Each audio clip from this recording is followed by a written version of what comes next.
दिल्ली ते गल्ली देशभरात सध्या विद्यार्थ्यांच्या आंदोलनाची चर्चा आहे। पेपर फुटीच्या मुद्द्यावर म्हणजे आपण जर लक्षात घेतलं तर पेपर फुटीच्या मुद्द्यावर ते धर्मेंद्र प्रधान यांचा राजीनामा मागतायत। मात्र एखाद्या मागणीसाठी विद्यार्थी रस्त्यावर उतरण्याची ही पहिलीच वेळ नाहीये। अगदी स्वातंत्र्य लढ्यापासून ते आतापर्यंत अनेक आंदोलनं झाली, ज्यामुळे सत्तेचा, राजकारणाचा आणि एकूणच व्यवस्थेचा कायापालट झाला। याच स्वातंत्र्य ते पेपर फुटी या आंदोलनाच्या वर्तुळावर एक नजर टाकूयात या स्पेशल रिपोर्टमधनं। 1942 ते 2026 विद्यार्थी का रस्त्यावर?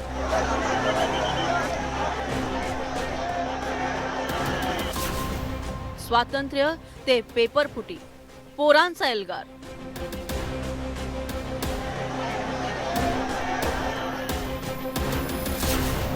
विद्यार्थ्यांनी का घेतलं आंदोलन खांद्यावर?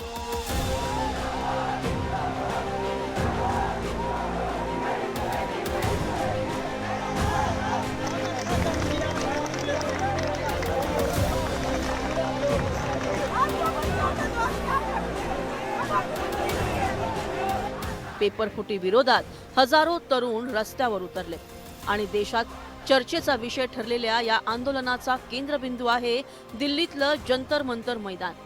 एका बाजूला अनेक परीक्षांचे पेपर फुटले आणि त्यामुळेच या आंदोलनाला तोंड फुटले। आधी सोनम वांगचुक यांनी उपोषणाचं हत्यार उपसलं, पण त्यांना सरकारनं हॉस्पिटलमध्ये दाखल केलं।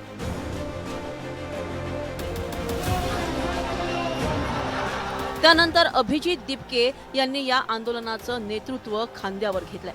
पण सध्या सुरू असलेलं विद्यार्थ्यांचं आंदोलन काही पहिलं आंदोलन नाहीये, तर भारताला स्वातंत्र्य मिळाल्यापासून विद्यार्थ्यांनी अनेकदा आंदोलनाचा एल्गार पुकारलाय।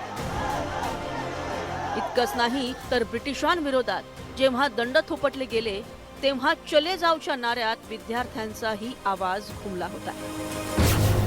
स्वातंत्र्य लढ्यातही विद्यार्थ्यांचा हुंकार। 1942च्या भारत छोडो आंदोलनात प्रमुख नेते अटकेत, विद्यार्थ्यांनी घेतलं आंदोलन हातात। महात्मा गांधींच्या आवाहनानुसार अनेक विद्यार्थ्यांनी शाळा कॉलेजांवरती बहिष्कार टाकला। विदेशी कपड्यांच्या ट्रक समोर बाबू गेनूसह अनेक विद्यार्थ्यांनी प्राणाची आहुती दिली। तरुणांना गुलाम बनवणं शक्य नसल्याचं ब्रिटिश सरकारला उपरती झाली। 1965 नंतर हिंदी ही देशाची एकमेव अधिकृत भाषा होणार होती। गैर हिंदी भाषिक राज्यांवर अन्याय होईल अशी तामिळनाडूतील विद्यार्थ्यांना भीती। मद्रास विद्यापीठ, अन्नामलाई विद्यापीठाच्या विद्यार्थ्यांची राज्यभरात तीव्र आंदोलनामुळे तामिळनाडूत काँग्रेसची सत्ता गेली, जी आजपर्यंत परत मिळालेली नाही। गैर हिंदी राज्य संमती देत नाही तोपर्यंत इंग्रजी अधिकृत भाषा, लाल बहादूर शास्त्रींचं आश्वासन। गुजरातचं आंदोलन आणि सरकार पडलं। 1974 साली वसतिगृहातील जेवण महागल्यानं विद्यार्थी रस्त्यावर। विद्यार्थ्यांच्या रेट्यामुळे तत्कालीन मुख्यमंत्री चिमणभाई पटेल यांचा राजीनामा।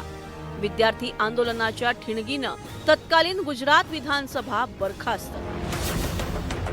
विद्यार्थी आंदोलन आणि आणीबाणीचा थरार। गुजरातच्या आंदोलनातून प्रेरणा घेत बिहारमध्ये विद्यार्थी रस्त्यावर।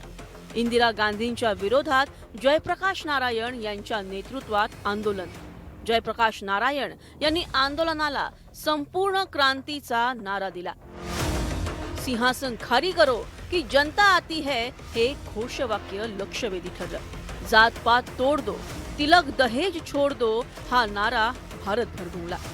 आंदोलन दडपण्यासाठी इंदिरा गांधींनी 1975 मध्ये आणीबाणी लागू केली। आणीबाणी संपताच झालेल्या निवडणुकीत काँग्रेसचा दारुण पराभव झाला।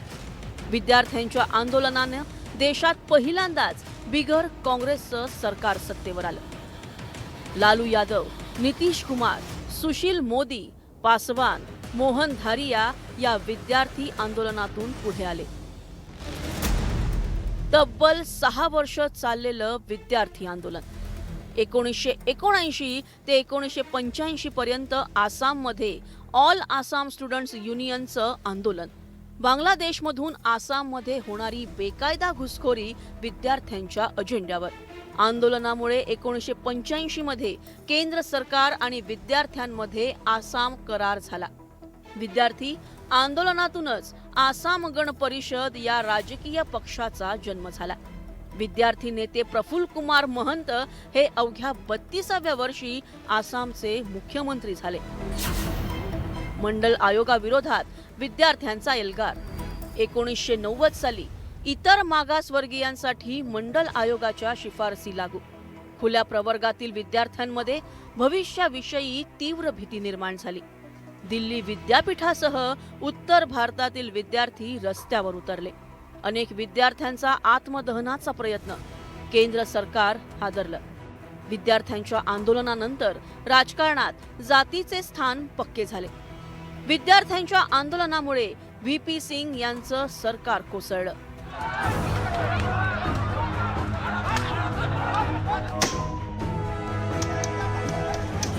खरं तर डॉक्टर बाबासाहेब आंबेडकरांनी शिका, संघटित व्हा आणि मगच संघर्ष करा असा संदेश दिला होता.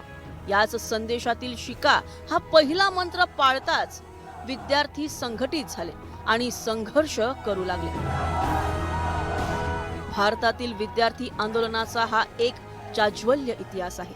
कारण शेवटी उद्या भारताची धुरा ज्यांच्या खांद्यावर असणार आहे ते आजचे विद्यार्थीच तर आहेत, नाही का? Bureau report, news 18 Marathi.